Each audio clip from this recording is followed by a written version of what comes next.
ನಾನಾಗಲೇ ಹೇಳ್ತಾ ಇದೆ ಕಿರಾನ ನ್ಯೂಕ್ಲಿಯರ್ ವಿಚಾರದಲ್ಲಿ ಪಾಕಿಸ್ತಾನ ಹೆಂಗೆ ಅಂದರೆ ದಿವ್ಯಾ ಈ ವಿಚಾರದಲ್ಲಿ ಪಾಕಿಸ್ತಾನ ನಡ್ಕೊಳ್ತಾ ಇರುವಂಥ ರೀತಿ ಹೆಂಗೆ ಅಂತಂದ್ರೆ ಒಂಥರ ಉಸಿರು ಒಳ್ಳಿ ರೀತಿಯಲ್ಲಿ ಈ ಪರಮಾಣು ವಿಕಿರಣಗಳನ್ನು ಸೋರಿಕೆ ಆಗ್ಬಿಟ್ಟಿದೆ, ಏನೂ ಇಲ್ಲ, ಭಿಕ್ಷೆ ಬಿಡ್ತಾ ಇರುವಂಥ ದೇಶ ಈಗ ಹೊಸದಾಗಿರುವಂಥದ್ದನ್ನು ಕೇಳುವಂಥ ಪರಿಸ್ಥಿತಿಗೆ ಹೋಗುತ್ತೆ. ನಮ್ಮಲ್ಲಿ ಹಿಂಗೆ ಆಗ್ಬಿಟ್ಟಿದೆ, ಆಸ್ಪತ್ರೆಯಲ್ಲಿ ಸೇರ್ಕೊಂಡ್ಬಿಟ್ಟಿದ್ರೆ ಒಂದಿಷ್ಟು ಸಹಾಯ ಮಾಡಿ ಅಂತ ಕೇಳ್ಕೊಳ್ಳೋಕ್ಕೆ ಅನುಕಂಪದಕ್ಕೋಸ್ಕರ ಡ್ರಾಮಾ ಮಾಡ್ತಾ ಇರುವಂಥದ್ದನ್ನು ಕಾಣಿಸುತ್ತೆ. ಇಲ್ಲ ವಿಕಿರಣ ಸೋರಿಕೆ ಆಗಿರ್ಲೂಬಹುದು, ಆದರೆ ಅನುಭವಿಸ್ಕೊಳ್ಳಿ ಬಿಡಿ. ಯಾಕೆ ಅಂತಂದ್ರೆ ಇದರ ಹಿಸ್ಟ್ರಿ ಹೇಳ್ಬಿಡ್ತೀನಿ. ಇದು ಫಸ್ಟ್ ಟೈಮು 77ರಲ್ಲಿ ಮೊರಾರ್ಜಿ ದೇಸಾಯಿ ಅವರು ಪ್ರಧಾನಿಗಳಾಗ್ತಾರೆ. ಆ ಸಂದರ್ಭದಲ್ಲಿ ರಾ ಏಜೆಂಟ್ಸ್ಗಳು ಪಕ್ಕಾ ಇನ್ಫಾರ್ಮೇಶನ್ ಅಲ್ಲಿ ತಂದು ಮೊರಾರ್ಜಿ ದೇಸಾಯಿ ಅವ್ರ ಬಳಿ ಹೇಳ್ತಾರೆ ಹಿಂಗಾಗಿದೆ ಅಂತ. ಅದು ಎಂತ ಬ್ರಿಲಿಯಂಟ್ ಆಗಿ ರಾ ಏಜೆಂಟ್ಸ್ಗಳು ಕೆಲಸ ಮಾಡ್ತಾರೆ ಅಂದ್ರೆ ಆ ಟೈಮಲ್ಲಿ ಅಲ್ಲೊಂದು ರಿಸರ್ಚ್ ಸೆಂಟರ್ ಅನ್ನ ಓಪನ್ ಮಾಡಿರ್ತಾರೆ. ಅವನ್ನೆಲ್ಲ ವಿದೇಶದಲ್ಲಿ ಇದ್ದವನ್ನ ಸೈಂಟಿಸ್ಟ್ ಅನ್ನ ಇಲ್ಲಿ ಕರ್ಕೊಂಡು ಬಂದ್ಬಿಟ್ಟು ನಾನೇನೋ ಮಾಡ್ತೀನಿ ಅಂತೇಳಿ ಕರ್ಕೊಂಡಿರ್ತಾರೆ. ಅವನನ್ನ ಸೇರಿಸ್ಕೊಂಡ್ಬಿಟ್ಟು ಅವ್ರು ಆಚೆ ಬಂದು ಹೇರ್ ಕಟ್ ಮಾಡಿಸ್ಕೊಳ್ತಾರಲ್ಲ, ಆ ಹೇರ್ ಕಟ್ ಮಾಡಿದಾಗ ಇವರೇ ಹೋಗಿರ್ತಾರೆ ರಾ ಏಜೆಂಟ್ಸ್ಗಳೇ. ಆ ಕೂದಲನ್ನ ಸ್ಯಾಂಪಲ್ ಅನ್ನ ಭಾರತಕ್ಕೆ ಕಳಿಸ್ಬಿಟ್ಟು ಅಲ್ಲಿ ಯಾವ ಪ್ರಯೋಗಗಳನ್ನ ಮಾಡ್ತಾ ಇದ್ರೆ ಏನಾಗ್ತಾ ಇದೆ ಅಂತಂದ್ರೆ ಕೂದಲಿನ ಸ್ಯಾಂಪಲ್ ನಲ್ಲಿ ಕಂಡು ಹಿಡಿತಾರೆ. ಅದಾದ ನಂತರ ಒಬ್ಬನಲ್ಲಿ ಅಲ್ಲೇ ಒಳಗಡೆಗಿದ್ದಂಥ ಸೈಂಟಿಸ್ಟ್ ಅನ್ನ ಕ್ಯಾಚ್ ಹಾಕೊಳ್ತಾರೆ. ಅವನಿಗೆ $10,000 ಕೊಡ್ತೀವಿ ನಿಂಗೆ, ಒಳಗಡೆ ಇರುವಂಥ ಬ್ಲೂ ಪ್ರಿಂಟ್ ಕೊಡಿ ಅಂತ. ಅವ್ನು ರೆಡಿ ಆಗಿರ್ತಾನೆ ಆ ವಿಚಾರದಲ್ಲಿ.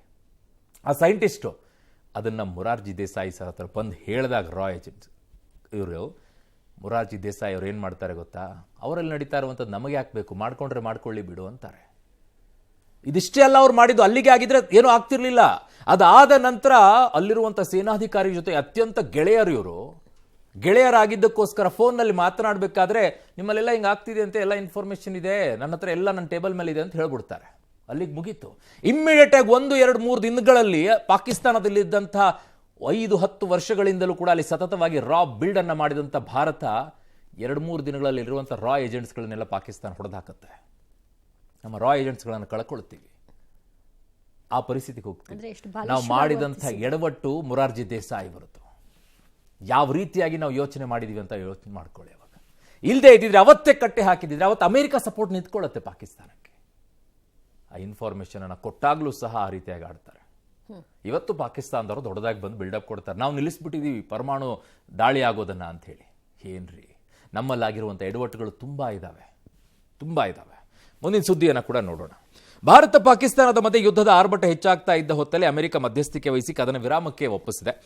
ಕದನ ವಿರಾಮ ಜಾರಿ ಆಗ್ತಿದ್ದ ಹಾಗೆ 1971ರಲ್ಲಿ ಇಂದಿರಾ ಗಾಂಧಿ ಪಾಕಿಸ್ತಾನದ ಒಳಗಡೆ ನುಗ್ಗಿ ಪಾಕಿಸ್ತಾನವನ್ನ ಇಬ್ಬಾಗ ಮಾಡಿದ್ರು ಅಂತ ಪೋಸ್ಟರ್ ವೈರಲ್ ಆಗ್ತಾ ಇದೆ. ಅಯ್ಯೋ, ಇದರ ಬೆನ್ನಲ್ಲೇ ಬೆಂಗಳೂರಿನಲ್ಲಿ ಇಂದಿರಾ ಗಾಂಧಿ ಪೋಸ್ಟರ್ ಅಂಟಿಸಲಾಗಿದೆ. ಬೆಂಗಳೂರಿನ KR ಸರ್ಕಲ್ ಮತ್ತು ಟೌನ್ ಹಾಲ್ ಕಾರ್ಪೊರೇಷನ್ ಸಿಎಂ ಮನೆ ಸೇರಿದಂತೆ ಹಲವೆಡೆಯೆಲ್ಲ ಯೂತ್ ಕಾಂಗ್ರೆಸ್ ಪೋಸ್ಟರ್ ಅಂಟಿಸಿ ಭಾರತೀಯರಿಗೆ ಈಗ ಇಂದಿರಾ ಮಾತೆ ನೆನಪಾಗಿದ್ದಾರೆ ಅಂತ ಬ್ಯಾನರ್ ಹಾಕಿದ್ದಾರೆ. ಇಂದಿರಾ ಪೋಸ್ಟರ್ ವೈರಲ್ ಆಗ್ತಾ ಇದ್ದಂತೆ BK ಹರಿಪ್ರಸಾದ್ ಮೋದಿ ಗುರಿಯಾಗಿಸಿ ಟೀಕೆ ಮಾಡಿದ್ದಾರೆ.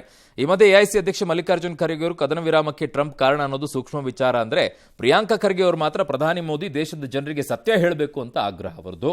ಇನ್ನು ವಿಪಕ್ಷ ನಾಯಕ ಅಶೋಕ್ ಯುದ್ಧದ ವಿಚಾರದಲ್ಲಿ ರಾಜಕಾರಣ ಎಲ್ಲ ಮಾಡೋದು ಬೇಡ, ಇಂದಿರಾ ಗಾಂಧಿ ಬಗ್ಗೆ ಮಾತನಾಡೋದು ಈಗ ಸರಿಯಲ್ಲ ಅಂದಿದ್ದಾರೆ. ಈ ಮಧ್ಯೆ ಆಪರೇಷನ್ ಸಿಂಧೂರದ ಹೆಮ್ಮೆಯ ಪ್ರತೀಕವಾಗಿ ರಾಷ್ಟ್ರವ್ಯಾಪಿ ಬಿಜೆಪಿ ತಿರಂಗ ಯಾತ್ರೆಯನ್ನ ನಡೆಸಿತು. ಅವರು ಕ್ರೆಡಿಟ್ ತಗೊಳಕ್ ಅವ್ರು ಹೇಳ್ತಾರೆ, ಇಲ್ಲ ಅಂತ ಇವ್ರು ಹೇಳ್ತಾ ಇದ್ದಾರೆ. ಅದಕ್ಕಾಗಿ ಇದು ಸೂಕ್ಷ್ಮವಾದಂತ ವಿಷಯ ಇದೆ. ಆಲ್ ಪಾರ್ಟಿ ಮೀಟಿಂಗ್ ನ ಕರೀತಾರೆ, ಕರೆದಾಗ ನಾವು ಇದನ್ನ ಮಾತಾಡ್ತೀನಿ. ನಿಮ್ಮ ಟೆಲಿಫೋನ್ ಟಾಕ್ಸ್ ಏನು ಅದು ಎಲ್ಲ ಇಂದಿರಾ ಗಾಂಧಿ ಅವರು ತೋರಿಸಿದಂತ 0.1% ಧೈರ್ಯವೂ ಸಹ ಈ ನರೇಂದ್ರ ಮೋದಿ ಅವರು ತೋರಿಸಿಲ್ಲ. ಕಾಂಗ್ರೆಸ್ ವರ್ಕಿಂಗ್ ಕಮಿಟಿಯು ಸಹ ಸಂಪೂರ್ಣವಾಗಿ ಜೊತೆಗೆ ನಿಂತಾಗ್ಲೂ ಸಹ ಇವರು ಕ್ರಮ ತೆಗೆದುಕೊಳ್ಳಿಲ್ಲ ಅಂದ್ರೆ ಯಾವಾಗ ಈ ಸಂದರ್ಭದಲ್ಲಿ ರಾಜಕಾರಣ ಮಾಡೋದು ಬಿಟ್ಟು ನಾವು ಒಟ್ಟಾಗಿ ನಮ್ಮ ಸೈನಿಕರು ನೋಡಿ ಈ ಪೋಸ್ಟರ್ ವಿಚಾರದಲ್ಲಿ ದಿವ್ಯಾ, ನೀವು ಅವತ್ತು ಇದ್ವಿ, ಸುದ್ದಿ ಓದಿದ್ವಿ ನಾವು. ಶ್ರದ್ಧಾಂಜಲಿ ಪಹಲ್ಗಾಮ್ನಲ್ಲಿ ಸಾವನ್ನಪ್ಪಿದಂತಹ ಏನ್ ಜನ ಇದ್ರು ಅವರಿಗೋಸ್ಕರ ಒಂದು ಶ್ರದ್ಧಾಂಜಲಿಯನ್ನು ಅರ್ಪಿಸಬೇಕು ಅಂತ ಹೇಳ್ಬಿಟ್ಟು ಒಂದು ಶ್ರದ್ಧಾಂಜಲಿ ಪೋಸ್ಟರ್ ಅನ್ನ ಅಂಟಿಸ್ತಾರೆ. ಯಾರೋ ಹೇಳಿದ್ರು ಅಂತ ಹೇಳ್ಬಿಟ್ಟು BBMP ಅವರು ಕೇಸ್ ಹಾಕ್ತಾರೆ ವಿಚಾರದಲ್ಲಿ. ಇವತ್ತು ಯಾಕೆ ಕೇಸ್ ಹಾಕಲ್ಲ? ಅವತ್ತೇ ಹೇಳಿದೆ ನಾನು, ತಗಲಾಕೊಳ್ತೀರಾ BBMP ಅವರು ಅಂತ ಹೇಳಿ. ಯಾಕೆ ಯಾವ AEಗೂ ಕಣ್ಣಿಗೆ ಕಾಣಿಸ್ತಿಲ್ವಂತ? ಅವತ್ತು ಕಣ್ಣಂತ AE ಅವ್ರಿಗೆ ಇದು ಕಣ್ಣಿಗೆ ಕಾಣಿಸ್ತಿಲ್ವಂತ? ಆಯ್ತು, ಒಂದ್ ಕಡೆಗೆ ಬರೋಣ, ಈಗ ಅದು ಪೋಸ್ಟರ್ ವಿಚಾರದಲ್ಲಿ ಬರೋಣ. ಹಾಗೆ 71ರಲ್ಲಿ ಆದಂಥ ಆ ಯುದ್ಧಕ್ಕೂ ಈಗ ನಡೆದಿರುವಂಥದ್ದಕ್ಕೂ ಅಜಗಜಾಂತರ ವ್ಯತ್ಯಾಸ ಇದೆ ರೀ. ಕನಿಷ್ಠ ಕಂಪೇರ್ ಹೆಂಗ್ ಮಾಡ್ತೀರಾ? ನೆಹರು ಅವರಿಗಿಂತ ಇಂದಿರಾ ಗಾಂಧಿ ಅವರು ಶಾಂತಿ ಪ್ರಿಯರಾಗಿರ್ಲಿಲ್ಲ, ಸ್ಟ್ರಾಂಗ್ ಲೇಡಿ. ನೆಹರು ಅವರು ತುಂಬಾ ಶಾಂತಿ ಆ ಶಾಂತಿ ಈ ಶಾಂತಿ ಅದು ಇದು ನಡೆಯುತ್ತೆ ಅವ್ರದ್ದು.